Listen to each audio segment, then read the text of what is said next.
Welcome to this edition of Beyond the Plate, presented by Cult MTL. Beyond the Plate is a series highlighting our city's favorite chefs and their unique stories. On today's episode, I am delighted to share that we are at Menu Extra in Montreal's Mile End with Chef Frankie Blais, winner of Top Chef Canada. Today, we will learn all about this impressive and charismatic chef's kitchen journey and all that led to this moment in his career. From TV wins to pandemic challenges, this chef has risen to the occasion and now is at the helm of a thriving business. Frankie will prepare a seasonal dish for me and together we will break bread. This is going to be another epic, delicious episode.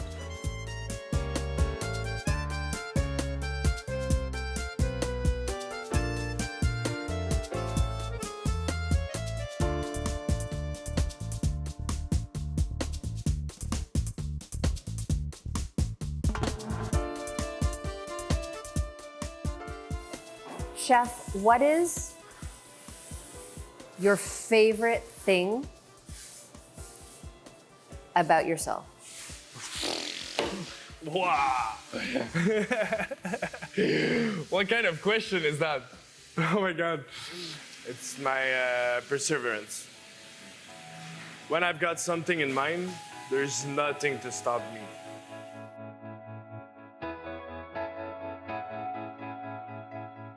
Heidi, we're gonna have staff meal, right, together. It's lunchtime.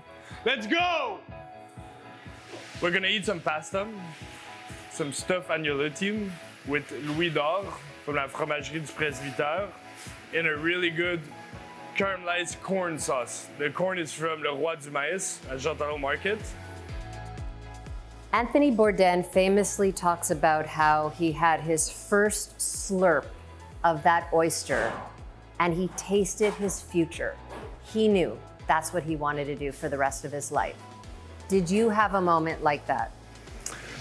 Yeah, I feel like my food moment where I realized I wanted to be a chef or like really pushed my career was when I was like way younger in Paris. I had my first pétivier, which was pigeon in like a crust with foie gras, pigeon farce, a really nice pigeon jus. And that was a dish that made me realize that you can have something really creative, classic, but also really technical.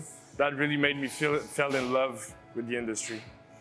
Chef, tell me, what is Menu Extra?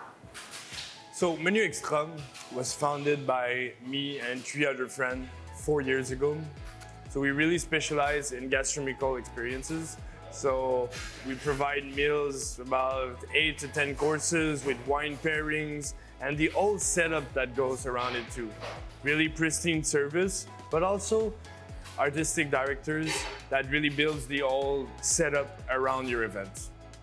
But we also make ready-to-eat meals that we sell in grocery stores. That's what's happening right now in the back, because there's a lot of casual, ready-to-eat in grocery stores. We really specialize in something a little bit more high-end.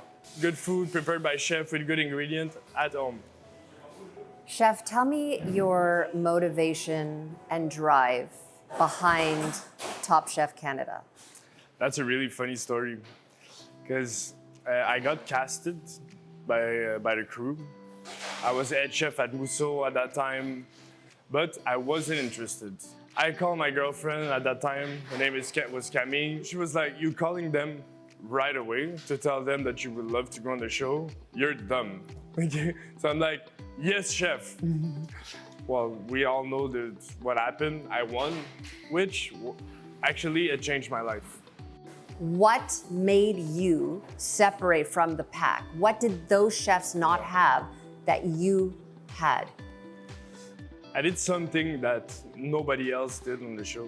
I stopped working for a month before the show. Antonin Mousseau lent me his kitchen. So everybody was working on the menu. I was in my own corner practicing recipe. it changed the whole thing. Every time I had a challenge, I was like, yeah, I'll do this one. I didn't have to think for 10 minutes, you know? And sometimes you've got 30 minutes to pull out something. You don't have time to think. So I was always ahead of everyone. Yeah! Oh, that's Yes, good. chef! Yes, I'm so proud of you. All right, I've got a salad for you. A nice bowl of agnolotti. Oh yeah, lunchtime. You know, like rainy day, but we bring some sun in the plate with the corn and the comfort of the pasta. Insane. Corn Super simple. explosion Thank in the you. mouth, nothing hiding, nothing cloying, nothing razzmatazz. It's just like, you know your stuff, you know your shit. You're like, here it is. Whew. Mission accomplished, yeah!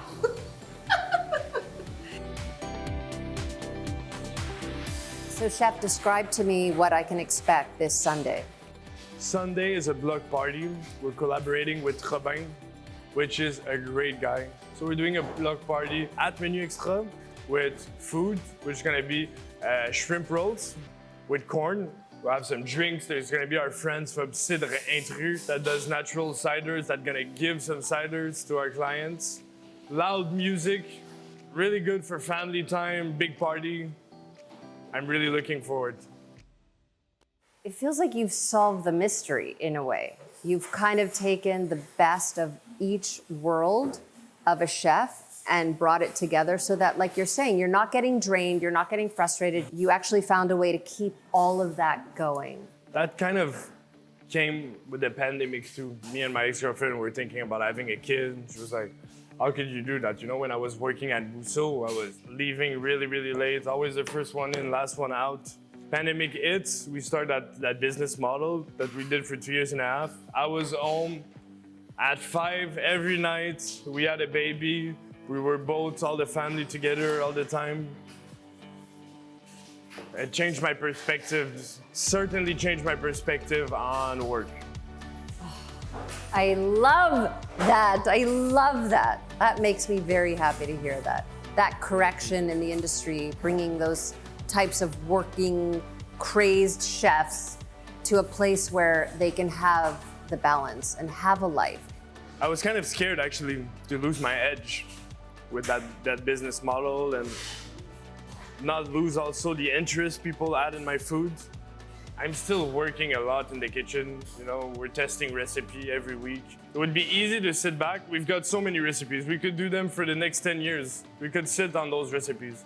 No, push the boundaries, work with some producer, find some new ingredients. That keeps our edge alive. Where do you want to see yourself in the next 5 years? Good question. I always think about the future, even if I really need to be present in the moment because of the industry we're in. But right now I'm planning to open a restaurant, which will be my second project. Menu Extra will still live on its own. I see myself in 5 years with many others. I'm just very grateful for this time with you, and I look forward to watching you grow with your brand and all your hopes and dreams coming true. So thank you so much for having me today. Thank you. It's always a pleasure talking with you. So you're so interested. It feels so natural. We always know that you're listening, you know? That means a lot to me.